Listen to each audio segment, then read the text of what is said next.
Apocalipsis capítulo 7, ¿lo tienes? Es el último libro de la Biblia y hemos estado estudiando este libro a lo largo de estas semanas. Hoy vamos a estudiar el capítulo 7, pero quiero que lo leamos juntos para que tengas el trasfondo de lo que estamos estudiando y luego vamos a entrar en detalle. Apocalipsis 7 dice: Después de esto, vi a 4 ángeles en pie sobre los 4 ángulos de la tierra, que detenían los 4 vientos de la tierra, para que no soplase viento alguno sobre la tierra, ni sobre el mar, ni sobre ningún árbol. Vi también a otro ángel que subía de donde sale el sol, y tenía el sello del Dios vivo, y clamó a gran voz a los 4 ángeles a quienes se les había dado el poder de hacer daño a la tierra y al mar, diciendo: No hagáis daño a la tierra, ni al mar, ni a los árboles, hasta que hayamos sellado en sus frentes a los siervos de nuestro Dios. Y oí el número de los sellados: 144,000 sellados de todas las tribus de los hijos de Israel. De la tribu de Judá, 12,000 sellados. De la tribu de Rubén, 12,000 sellados. De la tribu de Gad, 12,000 sellados. De la tribu de Aser, 12,000 sellados. De la tribu de Neftalí, 12,000 sellados. De la tribu de Manasés, 12,000 sellados. De la tribu de Simeón, 12,000 sellados. De la tribu de Leví, 12,000 sellados. De la tribu de Isaacar, 12,000 sellados. De la tribu de Zabulón, 12,000 sellados. De la tribu de José, 12,000 sellados. De la tribu de Benjamín, 12,000 sellados. Versículo 9. Después de esto miré, y he aquí una gran multitud, la cual nadie podía contar, de todas naciones y tribus y pueblos y lenguas, que estaban delante del trono en la presencia del Cordero, vestidos de ropas blancas y con palmas en las manos. Y clamaban a gran voz diciendo: La salvación pertenece a nuestro Dios, que está sentado en el trono, y al Cordero. Y todos los ángeles estaban en pie alrededor del trono y de los ancianos y de los 4 seres vivientes, y se postraron sobre sus rostros delante del trono y adoraron a Dios, diciendo: Amén. La bendición y la gloria y la sabiduría y la acción de gracias y la honra y el poder y la fortaleza sean a nuestro Dios por los siglos de los siglos. Amén. Entonces uno de los ancianos habló diciéndome: Estos que están vestidos de ropas blancas, ¿quiénes son y de dónde han venido? Versículo 14, yo le dije: Señor, tú lo sabes. Y él me dijo: Estos son los que han salido de la gran tribulación y han lavado sus ropas y las han emblanquecido en la sangre del Cordero. Por esto están delante del trono de Dios, y les sirven día y noche en su templo, y el que está sentado sobre el trono extenderá su tabernáculo sobre ellos, y no tendrán hambre ni sed, y el sol no caerá más sobre ellos, ni calor alguno, porque el Cordero que está en medio del trono los pastoreará, y los guiará a fuentes de aguas de vida, y Dios enjugará toda lágrima de los ojos de ellos. Y hasta aquí vamos a leer la palabra de Dios. Acompáñame a orar. Padre, gracias por tu palabra, Señor. Gracias porque podemos estar juntos el día de hoy, adorándote a ti, que eres digno de toda la adoración. Señor, esta mañana te pedimos que tu Espíritu Santo nos hable. Que seas tú, Señor, quien despierta en nuestro corazón un deseo ferviente por ti, por tu palabra, para seguirte de todo corazón. Instrúyenos, Padre, en el nombre de Jesús. Amén.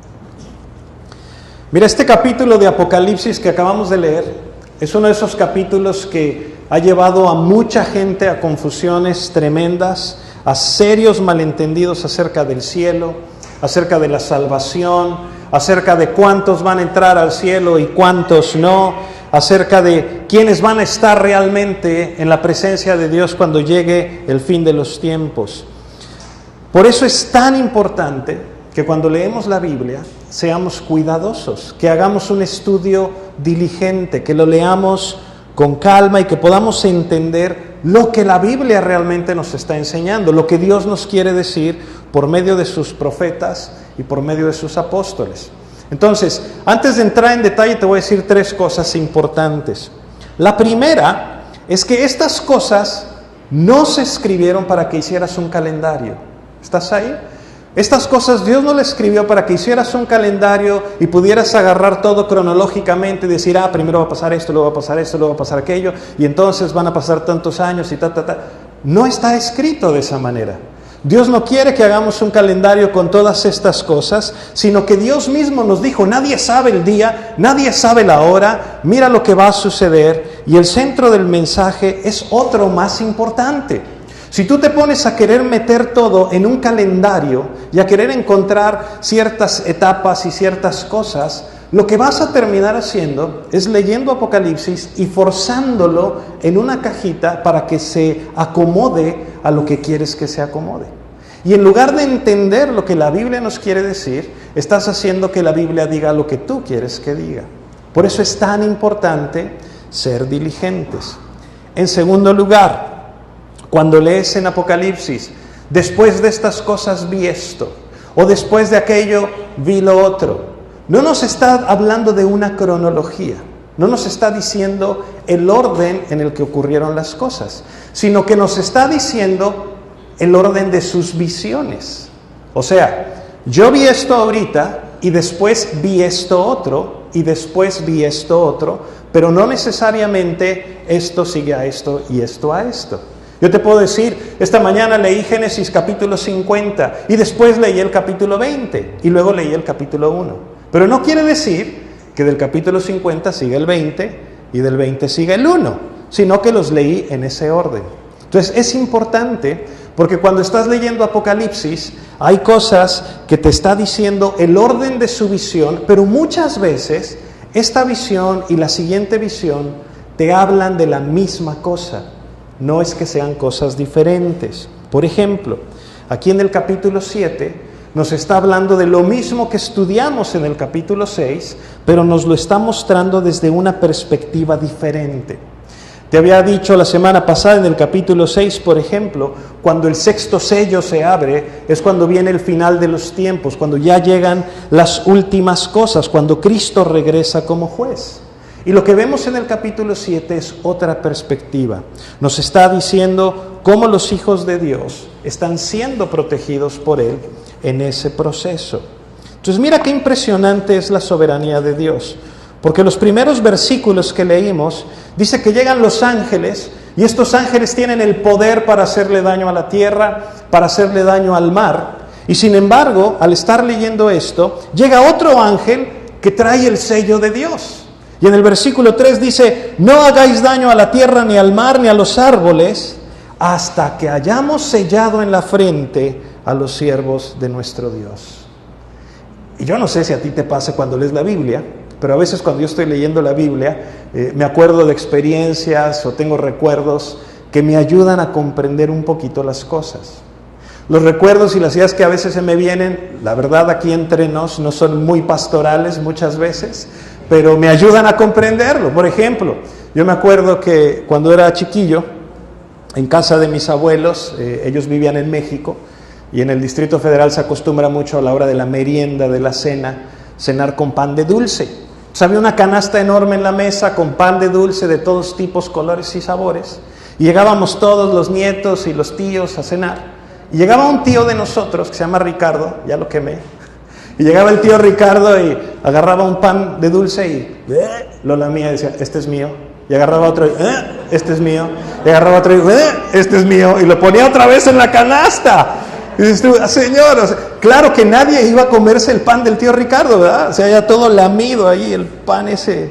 Pero bueno, se salía con la suya, ¿verdad? Escogía sus panes y eran de él.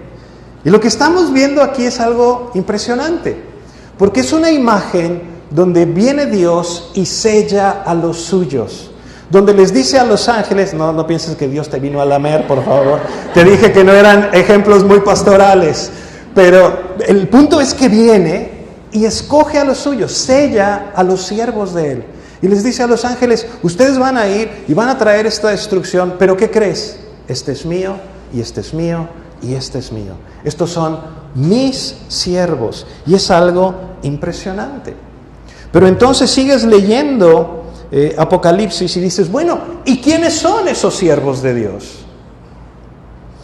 Y dice el versículo 4, que oyó que el número de los sellados eran 144,000 de todas las tribus de Israel. 12 tribus, por 12,000 de cada tribu, ¿qué dicen las matemáticas? 144,000, ¿verdad? ¿Qué quiere decir esto? que únicamente los judíos que pertenecían a esas tribus fueron sellados. ¿Y qué pasa con todos los demás siervos de Dios?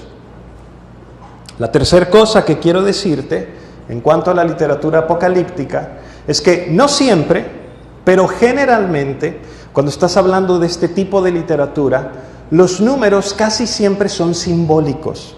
No siempre son números precisos, literales, sino que son referencias a cuestiones simbólicas. Y esto te va a ayudar a entender también con un poquito más de claridad. Te decía, a veces cuando no seguimos las normas de interpretación bíblica y cuando no entendemos los géneros literarios, podemos llegar a conclusiones bien descabelladas. Hay un grupo por ahí, por ejemplo, los testigos de Jehová, te dicen, no, los 144,000 son los únicos que van a llegar al cielo. Y además, esos 144,000 son parte del liderazgo de los testigos de Jehová y además ya están completos. El carro se llenó en 1918, o sea, ya, pelaste. Esos son los que van a llegar al cielo. Y tú dices, bueno, a ver, ¿cuál es el problema con esto? El problema es cuando no leemos con cuidado lo que dice la palabra. ¿Por qué? Porque cuando lo que leímos ahorita dice que esos 144,000, ¿dónde están? En la tierra. Estaban en la tierra. Los ángeles fueron enviados a la tierra y manda sellar a esos 144,000 en la tierra, no en el cielo. ¿Quiénes son los que están en el cielo? Mira el versículo 9. Después de esto miré y he aquí una gran multitud, la cual nadie podía contar, de todas naciones y tribus y pueblos y lenguas, que estaban delante del trono y en la presencia del Cordero, vestidos de ropas blancas y con palmas en sus manos. ¿Cuántos? Una gran multitud, tantos que nadie los podía contar. No nada más eran 144,000, no nada más de las tribus que menciona. Dice que eran de todo pueblo, de toda tribu, de toda nación. Entonces, ¿qué es todo esto de los 144,000? ¿Cómo podemos entender esto? Te decía, en la literatura apocalíptica el número 12 es muy importante. ¿Por qué? Porque Dios escogió a una nación, a un pueblo, al pueblo de Israel, y esta nación que Dios escogió empezó ¿con cuántos? Con 12 hijos, con 12 tribus. Y a lo largo de la historia, tú conoces a la nación de Israel como las 12 tribus de Israel. Y conforme pasaron los años, así se le conoce. Cuando viene Jesús, y Él empieza a ser un nuevo pueblo, una nueva nación para Dios, ¿con cuántos discípulos comienza? Con 12. ¿Por qué? Porque es importante, está haciendo ese puente entre lo que Dios empezó con el pueblo escogido y lo que Dios está continuando con su iglesia, con 12 discípulos. No porque quisiera validar doctrinas de gente que se enfoca nada más en el número 12, sino porque está continuando el plan que Dios prometió. Por ello es tan importante cuando Judas traiciona a Jesús, que los discípulos inmediatamente quieren encontrar un reemplazo para que los 12 estén completos. ¿Me explico?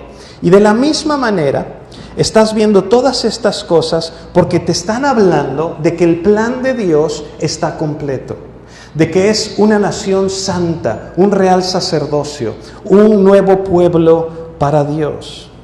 A pesar de que el nuevo pacto está hecho en Cristo Jesús, fue edificado en la promesa que Dios le dio a Abraham y a la nación de Israel y que viene a lo largo de la historia a cumplirse en Cristo.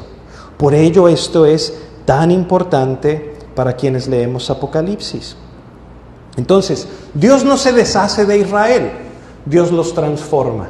Y transforma a esta nación de 12 tribus, sí, en un nuevo pueblo, que somos su iglesia. Y yo no sé si te diste cuenta, pero la lista de las 12 tribus que leímos ahorita es una lista muy diferente a todas las listas que vemos en la Biblia de las 12 tribus de Israel. Dices tú, caray, si siempre que leo la Biblia veo las 12 tribus ordenadas de una manera, ¿por qué en Apocalipsis tienen otro orden? Y eso tiene que llamar nuestra atención. Entonces despertamos a la ardillita y le decimos, córrele, ponte a pensar. Y empieza la ardillita a caminar. Y pones atención y ves que comienza con la tribu de Judá, cuando en ninguna otra lista de la Biblia las tribus de Israel han sido enlistadas con la tribu de Judá. Dices, ¿por qué me está empezando aquí con la tribu de Judá? ¿Qué significa esto? ¿Qué personaje importante pertenece a la tribu de Judá? Y entonces te vas a Mateo, te vas a Lucas y dices, oh, Jesús es del linaje de Judá. ¿Qué es lo que me está tratando de decir el Señor con este orden? El mismo Apocalipsis te dice que es el león de la tribu de Judá. Y entonces dices, ok, Señor, estoy viendo qué es lo que me quieres decir con esto. Y luego vemos que la tribu de Dan, la media tribu de Efraín, no están en esta lista. Dices, ¿por qué si estas tribus eran tribus de Israel, por qué no están en la lista? Y de pronto oyes a los eruditos que te dicen, bueno, lo que pasa es que estuvieron entregados a la idolatría de continuo. Su maldad fue demasiado evidente y por eso Dios los está excluyendo de esta lista, por su tremenda apostasía. Y sin embargo, te encuentras a la tribu de Leví. Pero en la Biblia la tribu de Leví nunca se había incluido, eran los levitas. ¿Por qué? Porque Dios le había repartido tierras a todas las tribus y a los levitas no les dio nada. Y no les dio nada porque les dijo, Jehová es tu herencia. Y sin embargo aquí están enlistados. Dices tú, ok.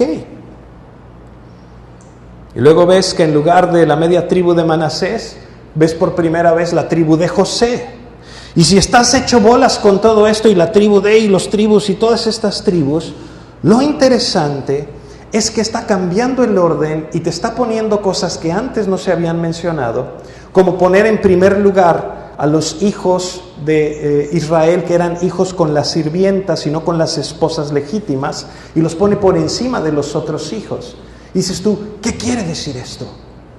Lo que nos está diciendo precisamente, en otras palabras, la imagen es que Dios está sellando para sí mismo la gente que le prometió a Abraham, que le dijo, en ti serán benditas todas las naciones de la tierra, incluso los hijos de estas mujeres paganas, ellos son escogidos por mí, ellos serán salvos por mí, ellos son sellados porque estoy cumpliendo mis promesas de que todos aquellos que han creído en la obra de Cristo son protegidos, sellados y salvados por Cristo Jesús.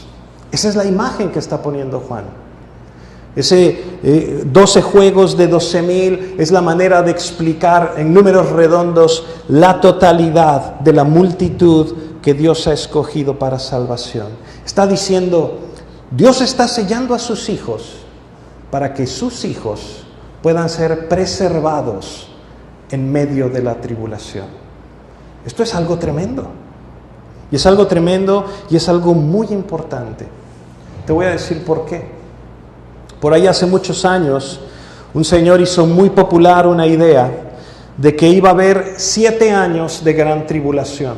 Y que esos 7 años de gran tribulación iban a ser espantosos, pero que la iglesia iba a ser raptada y que la iglesia no iba a sufrir la gran tribulación.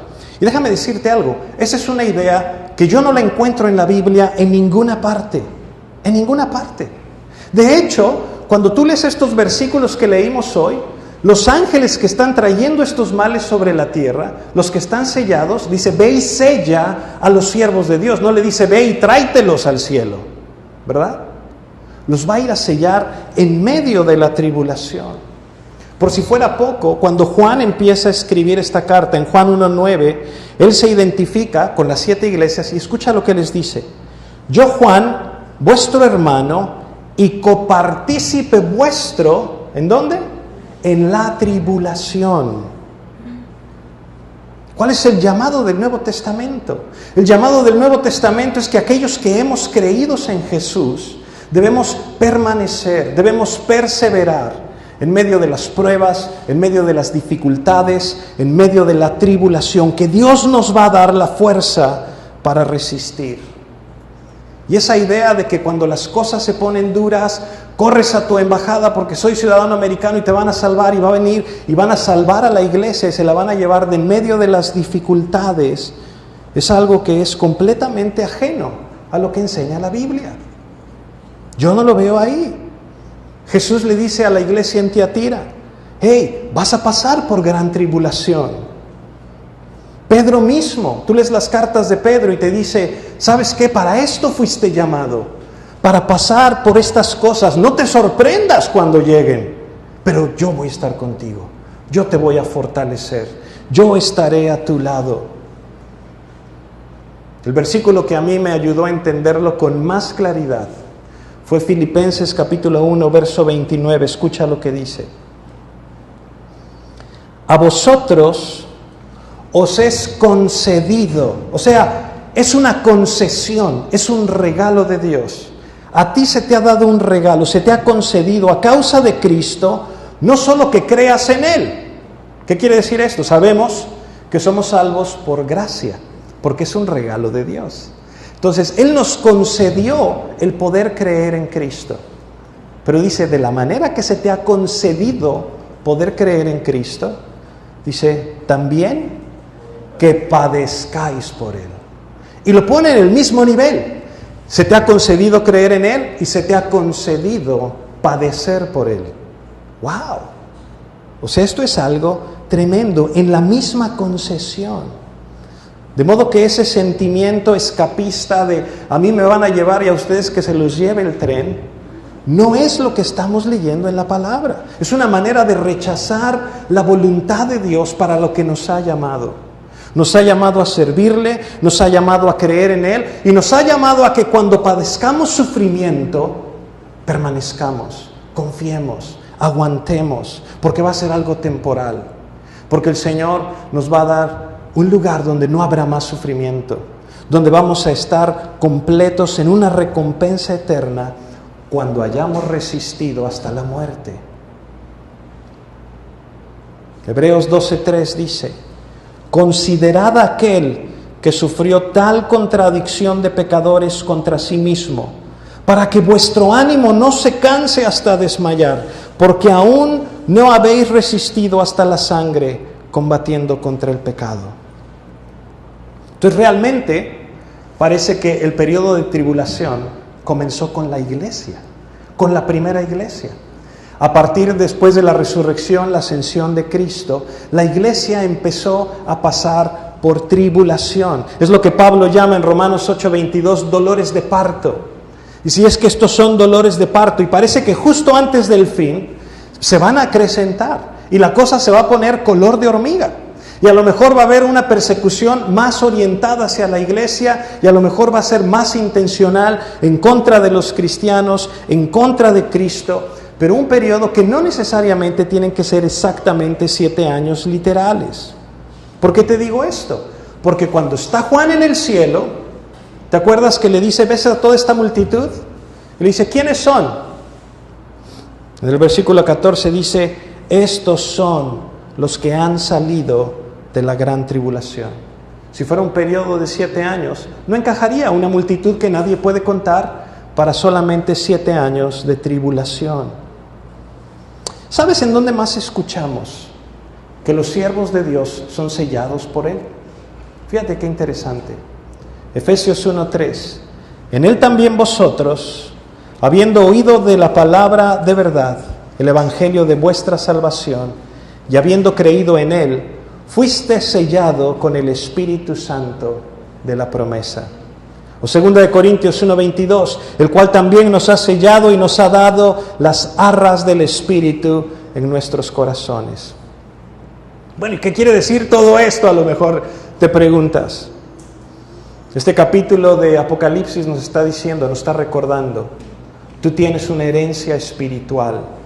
Tú tienes una promesa que Dios le hizo a los patriarcas de Israel y que Dios cargó a lo largo de toda la historia del Antiguo Testamento, y tienes que reconocer que está hablando de ti, aquellos que han creído en Cristo, que Dios les va a preservar, que Dios les va a sellar, que Dios mismo nos está mostrando. Mira, el Señor no ha venido aún, no porque esté tardándose, no porque esté retrasando su promesa, sino porque está esperando que todos aquellos que son suyos sean sellados y sean apartados para Él, para el día de Jesucristo. Dices, wow, Dios me está cuidando, Dios me está protegiendo.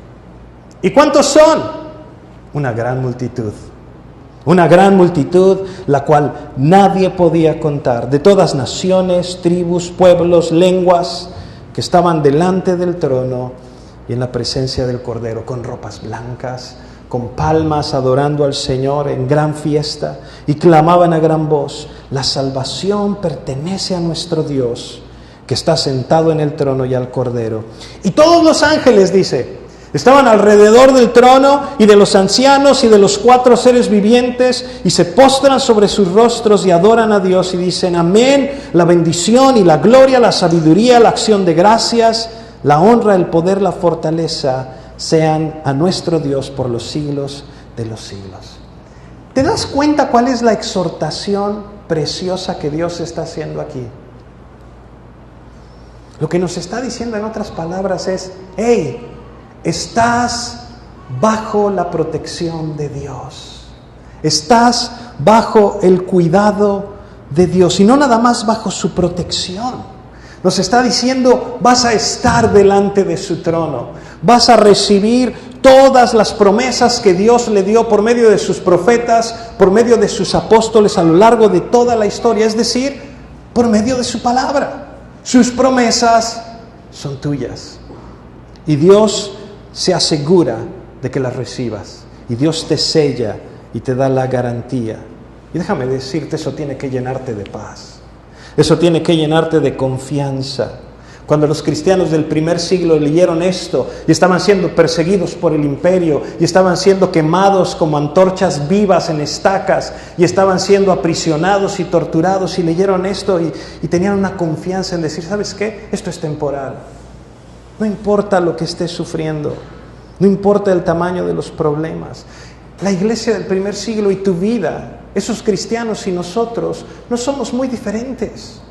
Luchamos con los mismos pecados, tenemos los mismos retos, enfrentamos las mismas dificultades. Y mira, a veces nos vamos a lo grande. No, yo estoy dispuesto a pararme enfrente del tanque para guardar la paz. Y te vas a lo grande. Pero cuando alguien te insulta, o en tu casa, cuando alguien te falta, eres rápido para responder y dar el zarpazo. Y entonces se te olvida el decir: yo estoy dispuesto a guardar la paz. Y a quedarte calladito y decir: no, yo puedo aguantar, yo puedo ser un instrumento de la paz de Dios. Lo que Dios está diciendo es: no te preocupes, eres mío, nadie te tocará permanentemente. Puedes sufrir, puedes padecer, pueden pasar cosas horribles, y a todos nos pasan, pero es algo temporal, es algo temporal. No es para siempre, no perdurará, porque yo te sellé, porque yo te aparté, porque yo estoy contigo. Y el plan permanente y eterno de Dios es real, y es fiel, y es estable. Escucha lo que dice Romanos 8:31. ¿Qué pues diremos a esto? Si Dios es por nosotros, ¿quién contra nosotros? O en el versículo 35, ¿quién nos separará del amor de Cristo? ¿Tribulación o angustia o persecución o hambre o desnudez o peligro o espada? Como está escrito: por causa de ti somos muertos todo el tiempo, somos contados como ovejas de matadero. Están sufriendo, están padeciendo. Dice: antes, escucha lo que dice: en todas estas cosas. ¿Cuáles cosas? En tribulación, en angustia, en persecución, en hambre, en desnudez, en peligro, en espada. Cuando atravieso por todas estas cosas, cuando estoy en todas estas cosas, somos más que vencedores por medio de aquel que nos amó. Por lo cual, estoy seguro que ni la muerte, ni la vida, ni ángeles, ni principados, ni potestades, ni lo presente, ni lo porvenir, ni lo alto, ni lo profundo, ni ninguna cosa creada nos podrá separar del amor de Dios que es en Cristo Jesús, Señor nuestro. Esa es nuestra esperanza. Esa es la promesa de Dios. Y lo que Dios quiere decirte esta mañana es que su amor es tan vasto y su amor es tan grande y es tan increíble y tan agradable que si tú no has experimentado la gracia de Dios, no debes esperar un minuto más. Debes acudir a Él. No importa si eres cristiano desde hace 20 años, no importa si es la primera vez o la segunda vez que vienes, o si nunca has ido al Señor, tienes que venir a Él en arrepentimiento y decirle: Señor, yo quiero tus promesas. Yo quiero experimentar esa vida que tú prometes. Señor, perdóname mis pecados. Hazme tuyo por toda la eternidad. Pon tu sello en mi vida. Tú eres mi Dios, tú eres mi Salvador. Perdóname, transfórmame a la imagen de Cristo. Pero no salgas nada más a vivir por vivir. Vive para Él. Vive para aquel que lo ha dado todo, aquel que te ha apartado para salvación, aquel que puede limpiar tu vida, aquel que puede rescatarte del hoyo. Y mira cómo termina Juan, termina con una verdad impresionante. Versículo 17. Porque el Cordero que está en medio del trono los pastoreará y los guiará a fuentes de aguas de vida, y Dios enjugará toda lágrima de los ojos de ellos. Qué maravilloso, ¿no crees? ¿Por qué no le damos gracias a Dios? Ponte de pie conmigo y vamos a orar. Padre Celestial, te damos gracias, Señor, porque todos y cada uno de los que estamos aquí experimentamos problemas, experimentamos quebranto, división, carencias a veces. Pero Señor, tu palabra nos da un aliento tan grande de que tú harás nuevas todas las cosas y que tú, Señor, has apartado una herencia incorruptible para tus hijos en la gloria. Señor, gracias por tu palabra, gracias por tus promesas, gracias porque sabemos el desenlace y sabemos que tú, Señor, eres vencedor, que eres victorioso y que en tus brazos podemos vivir confiados. Yo te pido, Padre, que tu Espíritu Santo llene nuestros corazones de ti y nos des esa paz que sobrepasa todo entendimiento, sabiendo que tú tienes cuidado de nosotros. En el nombre precioso de Jesús. Amén.